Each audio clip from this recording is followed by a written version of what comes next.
It was just a small commuter plane, buzzing back and forth from one town to another. A journey of 86 minutes, one of many that day.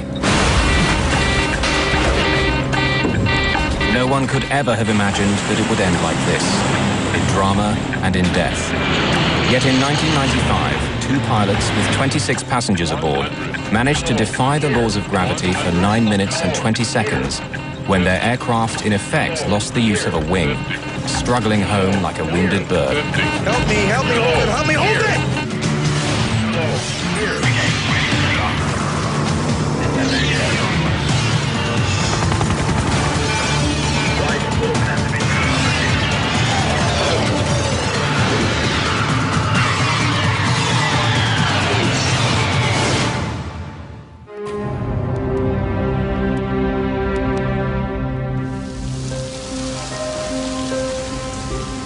Flying isn't always glamorous.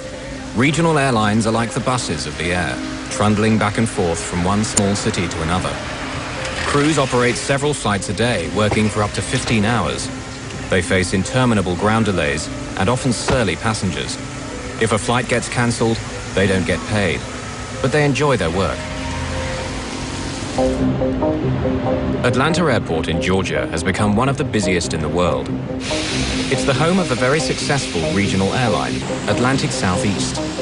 ASA serves every town and city of the southeastern United States with a fleet of 83 turboprops. In 1995, most of them were Brasilias built by the Brazilian firm Embraer. The Brasilia is a high-performance aircraft with state-of-the-art avionics and a top speed of 378 miles per hour. Today, after 18,000 successful flights, this Brasilia will take off for the last time. Takeoff check, below the line. Okay, your lights. Captain Ed Ganaway and First Officer Matt Warmerdam have just flown in from Macon, Georgia. Turn the lights on. Going through the departure checklist, they're now ready for their second flight of the day, Flight ASA 529 to Gulfport, Mississippi. Hi. Hi there. Okay. Flight attendant Robin Feck has been with ASA for just over 2 years. Hi there. Her cabin is a cramped space, only 31 feet long. Most of her 26 passengers are seasoned business travelers, ranging in age from 18 to 69. Among them are 6 engineers, 2 deputy sheriffs, a minister, 2 Air Force personnel, and even an aspiring flight attendant. For them, the short trip to Gulfport, Mississippi is a routine journey. But they're half an hour late on their schedule already. Okay, power's set.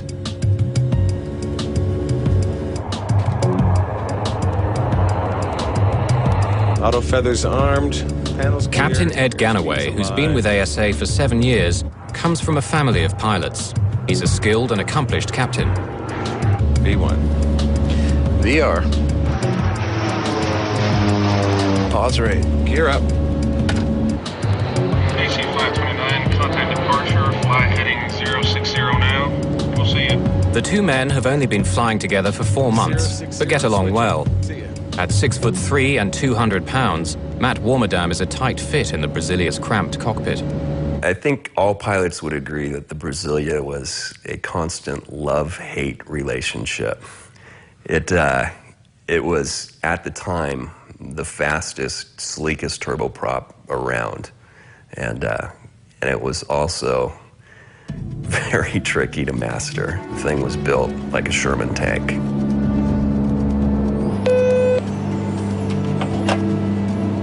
Hey, Robin?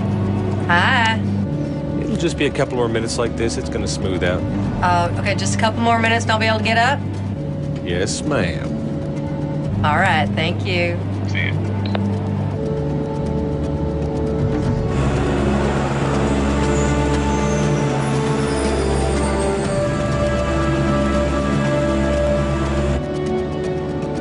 Good afternoon, ladies and gentlemen.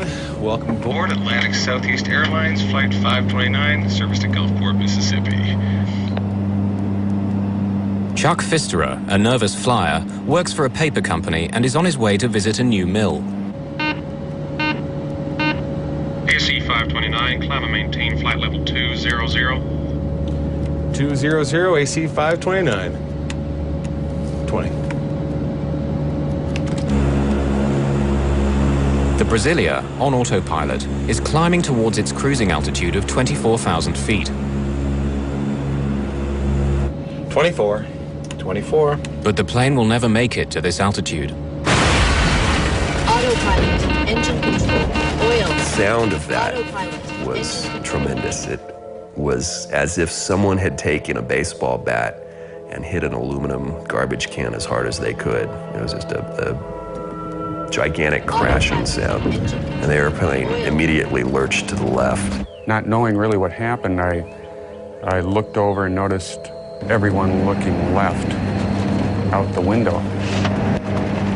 What I saw was very alarming. The outer skin of the engine had been ripped off, or as I determined later, had peeled back because of some force.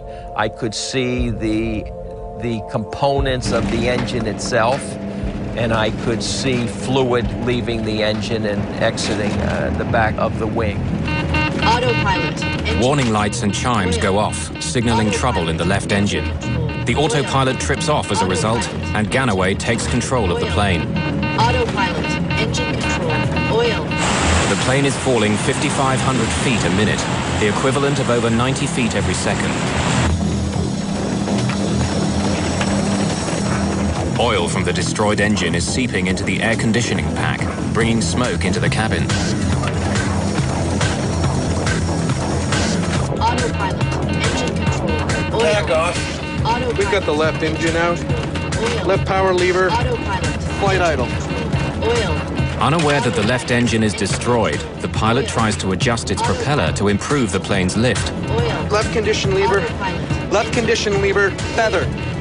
Warmadam attempts to feather the propeller, which means changing the angle of the blades in order to minimize air resistance. autopilot, The warning light indicates fire in the left engine. Left condition lever. Fuel shut off.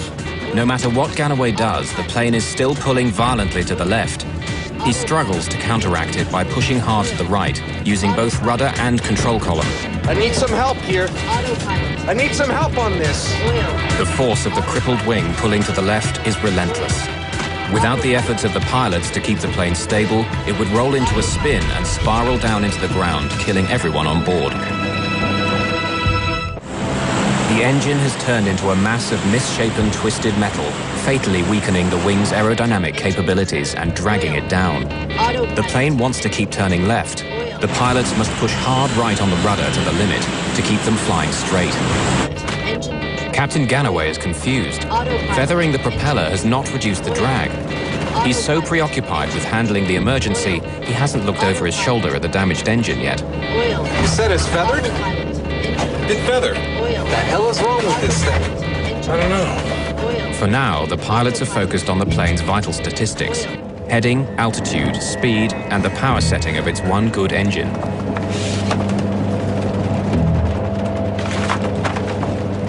Well, these planes were designed to fly with one engine. The airplane is capable of flying on one engine. However, in the case of 529, not only do you have an engine that has malfunctioned and stopped running, but now it is broken from its normal mounted position and canted, which creates a very increased or dramatic aerodynamic effect on the airplane. Autopilot, The pilots have managed to slow the plane's catastrophic rate of descent, but not halt it. oil. In fact, the airspeed has actually increased to 224 miles per hour. Help me hold Captain Ganaway is puzzled. He's flown a Brasilia on one engine before and landed it without difficulty.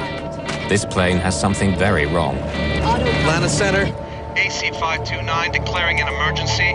We've had an engine failure. We're out of 14-2 at this time. AC 529, roger. Left turn direct Atlanta. Flight 529, now flying over Alabama, makes a left turn back towards Atlanta. But the airport is almost 58 miles away. Will they make it?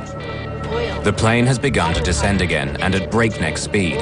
Warmadam cancels the master caution warning, finally silencing the plane's alarms. Captain Ganaway experiments with his controls, trying everything. Suddenly, the nose of the Brasilia lifts up and the plane's speed slows to 186 miles per hour. AC 529, say altitude descending to. Right of 11,600 at this time. AC 529.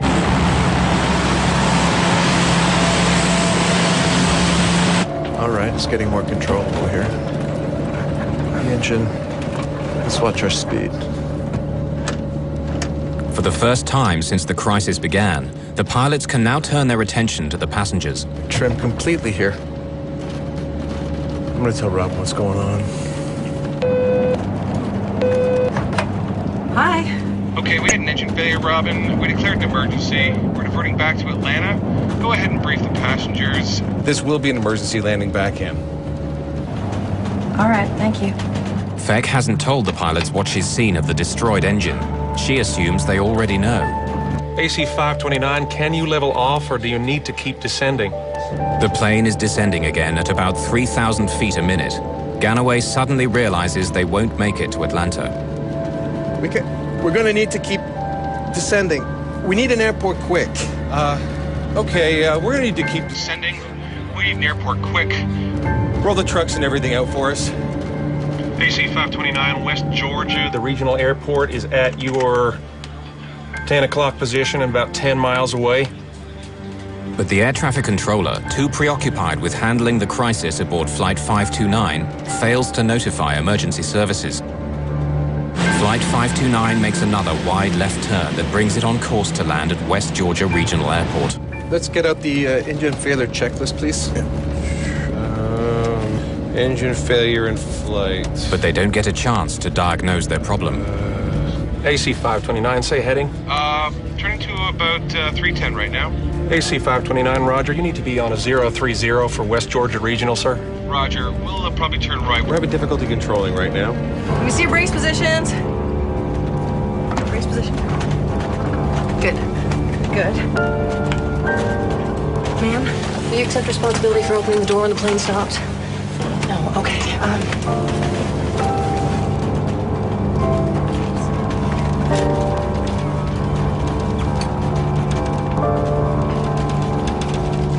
APU, if available, start. You want me to start it? We gotta bring this thing down. Put that off. Bring the ice off. Caution. Caution. AC 529, Say your altitude now, sir. Out of 7,000, AC 529. Trim, fail. Trim, fail. Oh, good start. AC 529, I missed that, I'm sorry. we're at a 6.9 right now. AC 529. Okay, it's up and running, Ed. All right, go ahead. Caution. AC 529, West Georgia Regional is your closest airport. What kind of runway they got? Yeah, what kind of runways? West Georgia Regional got? West Georgia Regional is... It's 5,000 feet. And is asphalt, sir. Okay, now I want you to remove any pens or sharp objects from your pockets. I want you to take off your glasses and pour any drinks into the pocket of the seat in front of you. Most folks on that flight were business folks that flew real frequent. So, you know, there was no screaming or panicking of any sort. Based on the fact that I was going to die, I dealt with it in the best way that I could, which was just to try to absorb it, accept it, and deal with it. Okay, Mom, practice. Take your seatbelt off and on, okay? That's it. Okay, if there's smoke and the door in front of us is blocked, you gotta get down on your hands and knees and crawl to the back, okay? So count the rows. We gotta get out of the 5th row. Okay, Mom. The plane is still losing altitude far too quickly. Can it make it to the airport in time? Atlanta Center normally only controls flights at altitudes over 11,000 feet. For the last 7 minutes, Flight 529 had been under this altitude, and now the controller is having trouble locating them.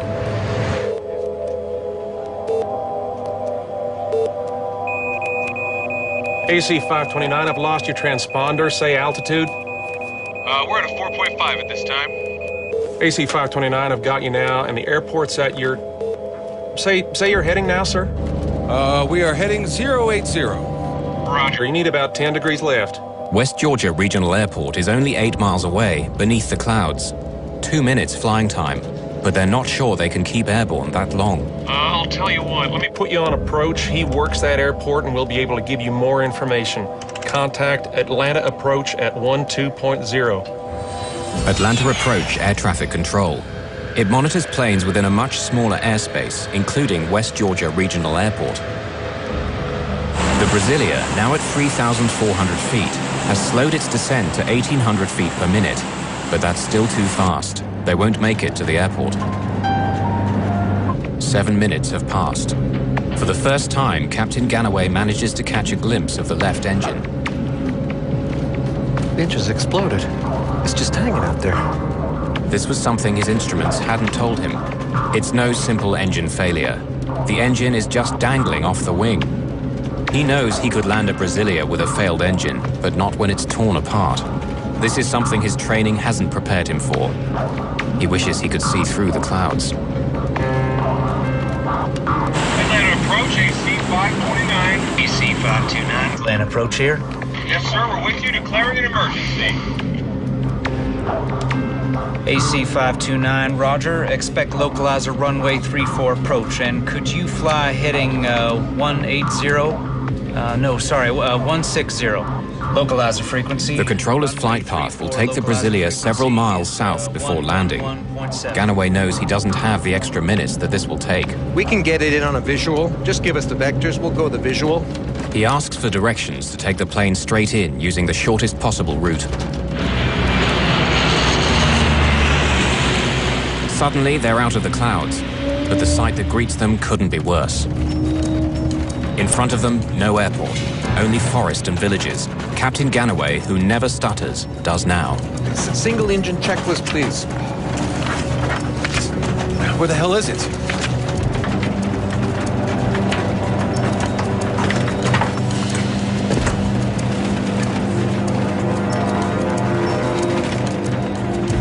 Robin Feck is puzzled. 6 minutes earlier, Warmerdam had told her the plane was turning back to Atlanta. But all she can see now is Georgia countryside. Word of 1900 at this time? We're below the clouds, tell them. You're out at 1900 now? Yeah, we're VFR at this time. Could you give us a vector to the airport? Turn left. Fly heading 040. There, the airport's at your about 10 o'clock and 6 miles, sir. Radar contact lost at this time. The plane's low altitude shocks the controller. 1,900 feet. Only a minute earlier, it had been at 3,400 feet. The descent is far too fast. Remember, brace yourselves. Wait till the plane comes to a complete stop before we can get out. Okay, brace positions, please. Brace positions. Sir, heads down, please. Robin Feck, too preoccupied by the safety of her passengers, looks out of a window and suddenly sees the tops of the trees. She has but a few seconds left to strap herself in her jump seat before impact. Brace positions. Keep your heads down, everyone. Hold on, this is gonna be rough. The airport is only 4 miles away, but too far for the crippled plane. The pilots have to attempt a crash landing in a field. Help me hold it. Over there.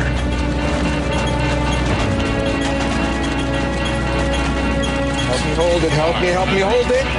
Here, 500. Here, 500. The plane's altitude voice alarm sounds, warning the pilots that they're flying too close to the ground without their landing gear lowered. Fucking land the plane! The pilots will attempt to land on the plane's belly. 100. Here, 100. Help me hold it, help me hold it! Here, 100. Amy, I love you.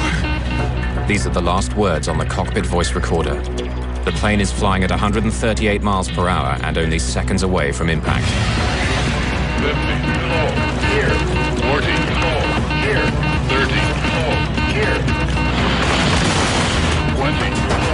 Here.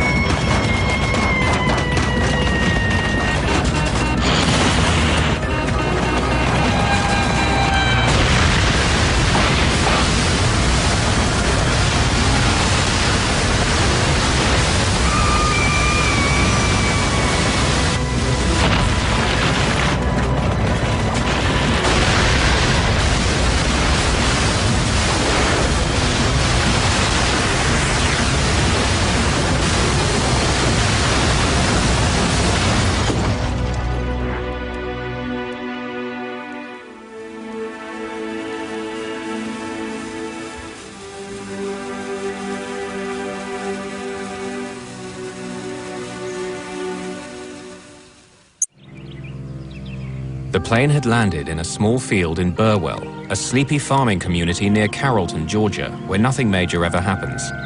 Many neighbors witnessed the plane coming down.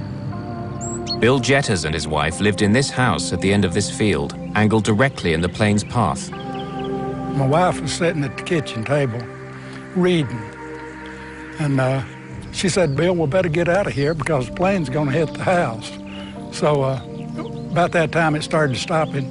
I said, "Well, you call 911 and I'm going to see if I can help at the plane." Emergency? Yes, we have a plane crashed in our backyard. A plane crashed? Yes, somebody out here hurt me. 8 minutes had passed since First Officer Warmerdam had declared an emergency and asked Atlanta Center for rescue vehicles to be alerted. But the controller hadn't passed on the message. Minutes would make the difference now between life and death. The local emergency services responded quickly, but were still many miles away.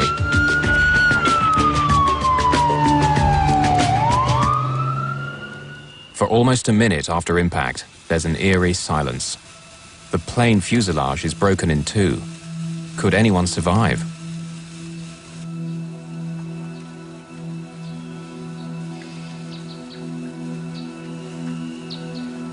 As the dust settles, all 29 people on board are miraculously alive, with only a handful seriously injured by the impact.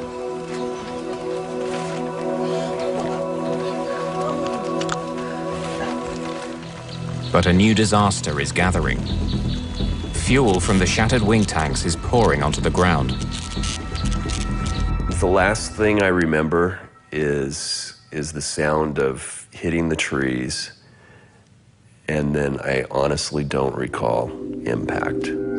Captain Ed Ganaway has been knocked unconscious by a blow to the head during the impacts. When First Officer Matt Warmerdam regains consciousness, he realizes they're stuck. The cockpit door is jammed and smoke is slowly seeping in. He reaches for the emergency crash axe. The cockpit window is the only way out. The next immediate thought I had was, now we're going to blow up. So get out of there. It was burning, right in the opening. So I just jumped over. And I headed towards the opening, and I walked out of the aircraft, and I walked away from it.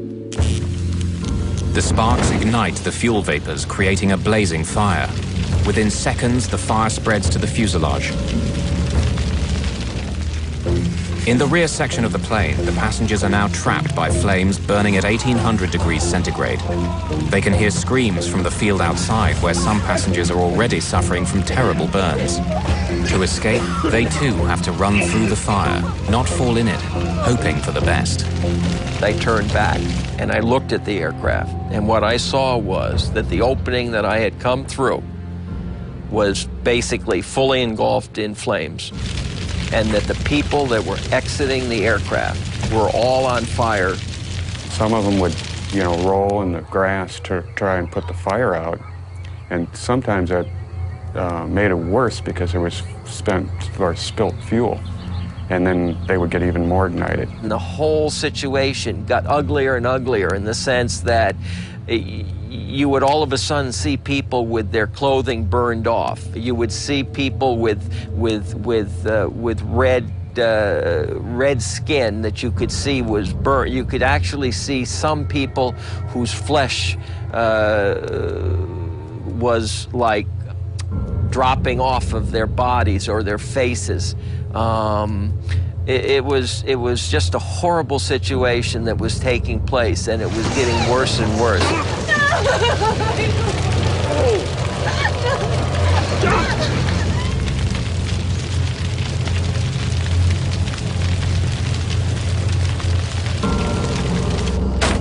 Matt Warmerdam, his right shoulder dislocated, is banging the axe against the window with his left hand. One gentleman I saw was crawling, completely engulfed in flames, and another one that was, most of his clothes was torn off. Now, whether they got torn off in the crash or he tore them off himself, I don't know. I helped him away from the airplane and brought him up towards my brother-in-law's house. And all he had on was his shorts, and his skin was, excuse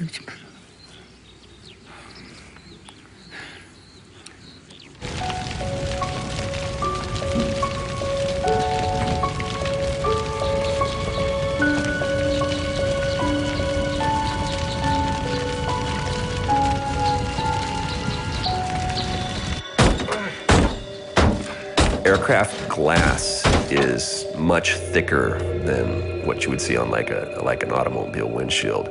It's several different composite layers that have been temper treated together to make it a very, very tough surface. And with each swing of the crash axe, I was only able to chip away a small piece of glass. I need some help! I'm looking around left and right, and there's no other fools that close, you know, at that second. But even though passenger David McCorkle believes that the plane might blow up at any second, he goes to Matt Warmerdam's rescue. Can you help me? Hang on a second, hang on, I gotta get some air. The oxygen cylinder in the closet behind the co-pilot's seat punctures. It'll make the cockpit fire much worse. Okay. Go ahead. Okay.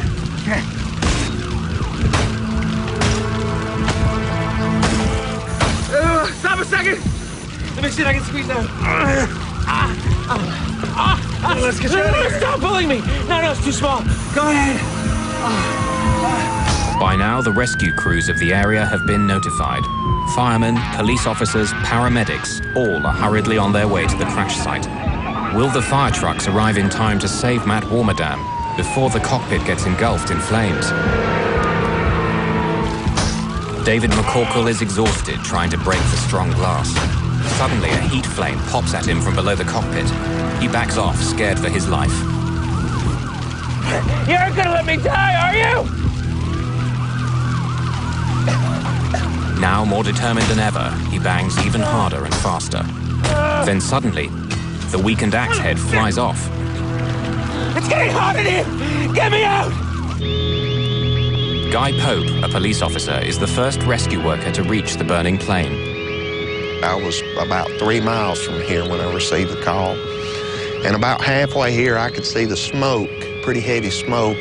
And I got out of the car and I ran up to the plane. And when I went around the nose of the plane, one of the passengers handed me a hatchet and said that the pilot was inside. And I took the hatchet and started trying to cut a bigger hole. I couldn't get around behind the cockpit because of fire. It was still burning pretty heavy, and there was an oxygen bottle there blowing the fire. And, you know, it's just one of them things. You see a man burn, you don't forget it. This is live footage taken with a video from the windshield of a Georgia State Patrol police car as rescue workers are arriving at the site. At this moment, all passengers are out of the two sections of the broken plane, except pilots Ed Ganaway and Matt Warmerdam, who remain prisoners of their cockpit. Well, first off, I had to tear the back of the cockpit out. It had burnt and there was no door or visible door or anything like that, so I actually took my hands and tore it out. When I started to pull him out, he looked up and he said, "Tell my wife, Amy, that I love her." I said, "No, sir, you tell her that you love her, because I'm getting you out of here." Inside the ambulance, I worked with him, and I thought that probably he would not make it. I took his name badge and pinned it on his underwear, which was the only thing I'd left on him, trying to cool him down, because I thought that if he died, at least someone would know who he was. Surprisingly, Matt was aware of everything around him, and he kept trying to assure me that things were going to be okay. He was comforting me, because at that particular time I was crying. Matthew actually took his burned hand and wiped a tear away. They found Captain Ganaway dead in the cockpit. He had struck his head on impact and never regained consciousness. He died of burns and smoke inhalation. The crash survivors, some with broken bones and others with burns ranging from minor to 92%, are rushed to various hospitals in Georgia. 13 passengers were brought to Tanner Hospital in Carrollton, 15 minutes away, where Code Black was immediately applied, meaning everybody helps. Dr. Bobby Mitchell, after working a night shift, was awakened. When I got to the hospital, some of the people that had survived the plane crash were already here. The smell was initially just a wave of jet fuel that just hit you as the door opened, and then that was mixed with just a pungent, horrible odor of burned flesh. When a patient suffers a severe burn, the skin is violated, and the skin really is the major part of your immune system. When they are able to survive for a period of weeks, it is not uncommon for them to die from other organ failure, which is what happened to a lot of the people that were on Flight 529. I have never before or since dealt with so much physical devastation and emotional upheaval and so much sorrow and horror and sadness in one place at one time than we did on that day in this little small town hospital. After a long day treating the horribly burned passengers and witnessing the courage of some of them, Dr. Mitchell was asked to assist the autopsy on Captain Ed Ganaway. I looked down at him and kind of put my hand over on. I told everybody, I hope wherever his spirit is that he knows what a good job he did. And I just said, you know, you're the hero. I hope you know it, Captain Ganaway.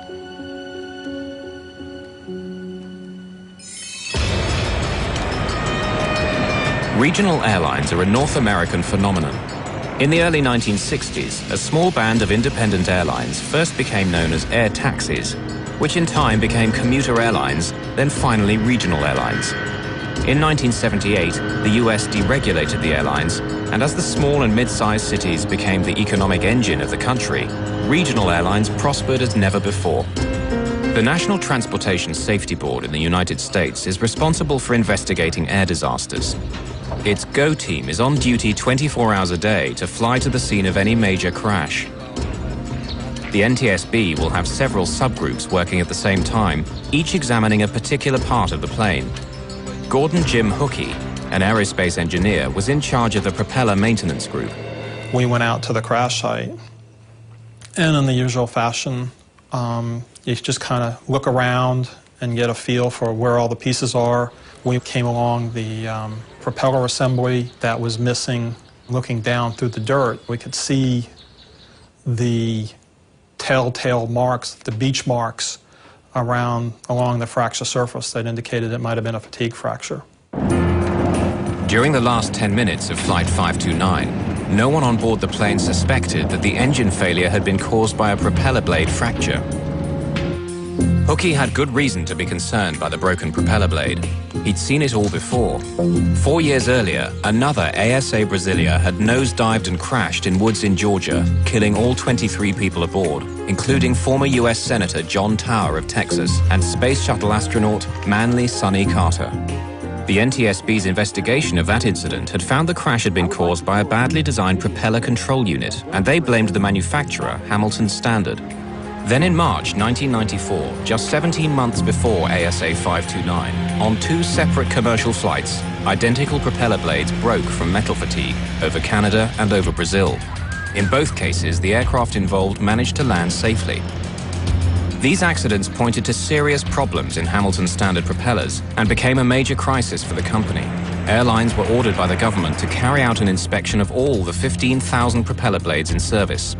Investigators found that the broken propeller had been declared suspect and sent back to Hamilton Standard for inspection. When the ASA mechanics took the blade off the hub, as soon as they turned it over, we marked down the serial number.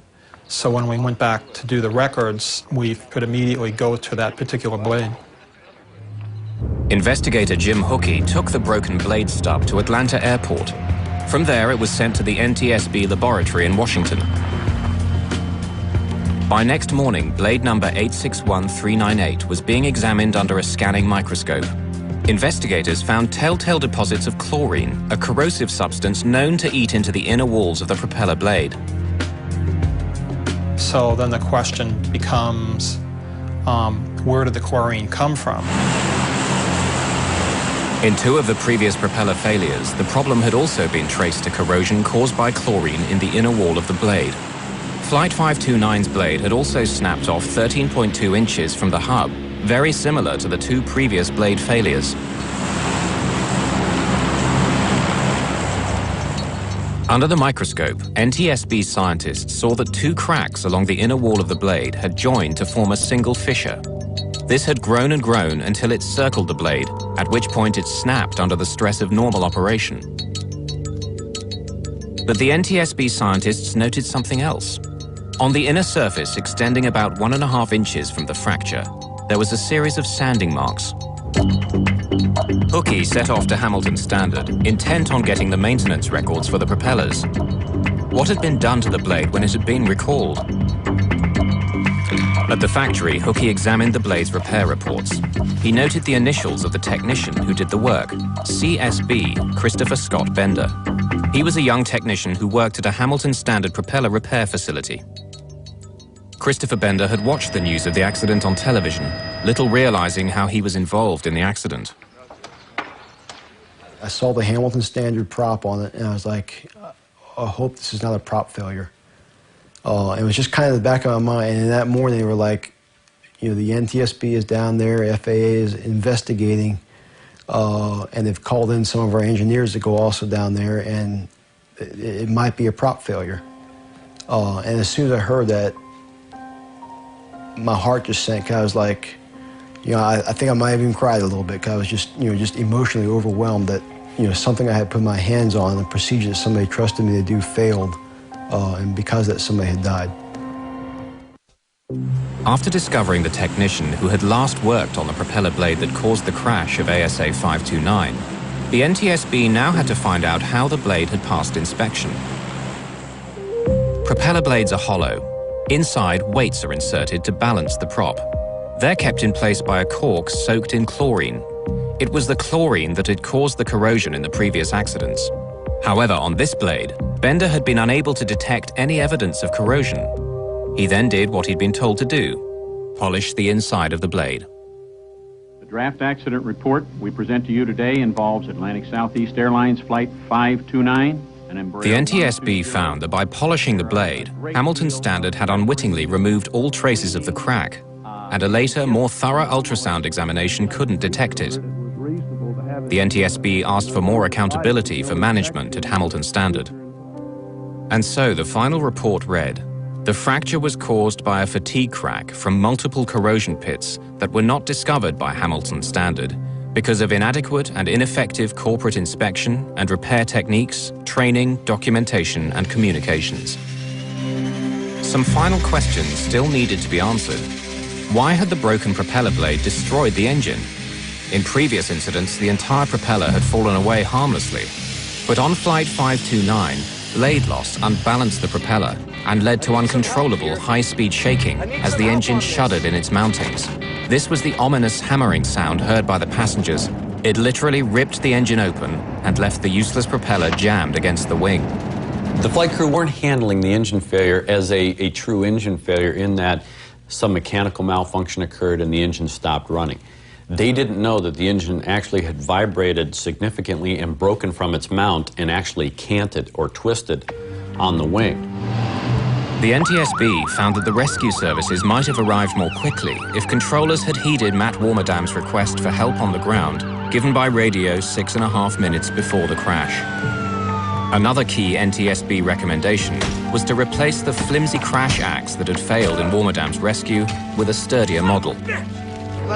Investigators praised the crew of Flight 529 for the way they dealt with the crisis, calling their reactions reasonable and appropriate.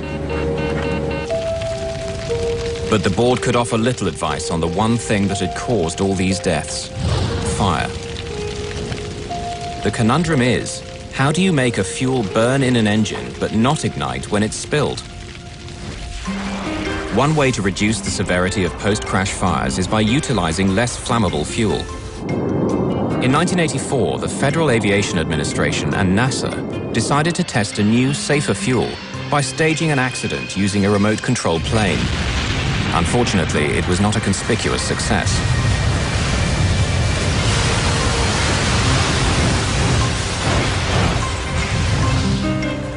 But the US Navy has been using a safer form of jet fuel called JP5 since the 1950s, yet it's not used in commercial aviation.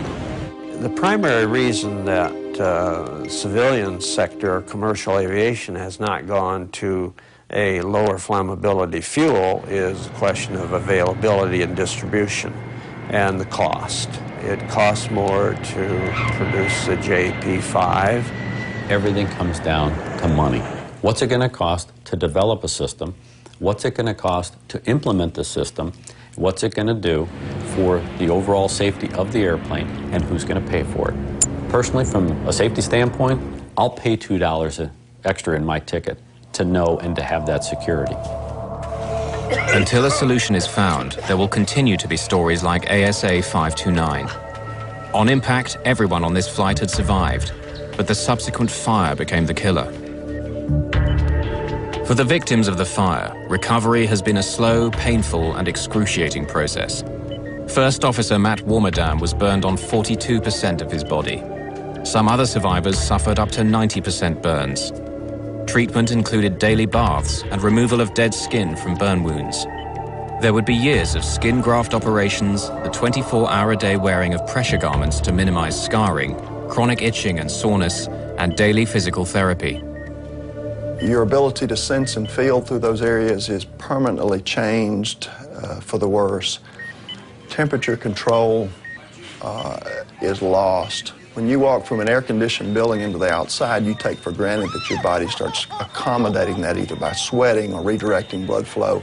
People with burns, especially horrible, large surface area burns, that's lost forever. They have to plan everything they do. They have to plan where they're going to be and the clothing much more carefully. So there are emotional and physical things both that are lost forever.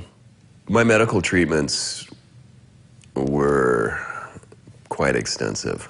There was a lot of long nights talking with Amy, trying to get over the pain and despair of all that. I think the plane crash, it just took the last bite.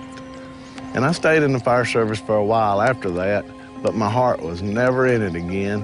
I quit my job as I was a vice president of a software company, traveling a lot, making very good money. And I went to work as a buyer in Alaska. I also reconnected with my ex-wife, and we got remarried, moved down to South Carolina, and had all our kids move in with us. So, yeah, I did change my life.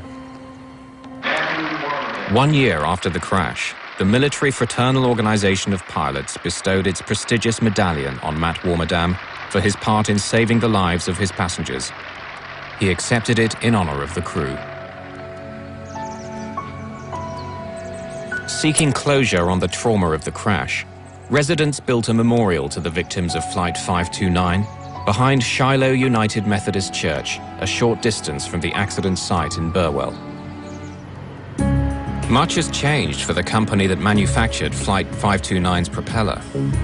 Now renamed Hamilton Sundstrand, it's part of the giant United Technologies Aerospace and Defense Group. Flight 529 was the last time that one of its propellers failed in flight.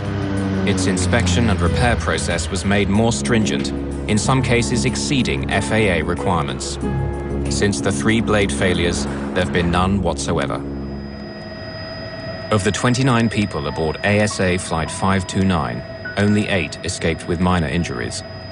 Of the 21 others who received major injuries and burns, 10 subsequently died.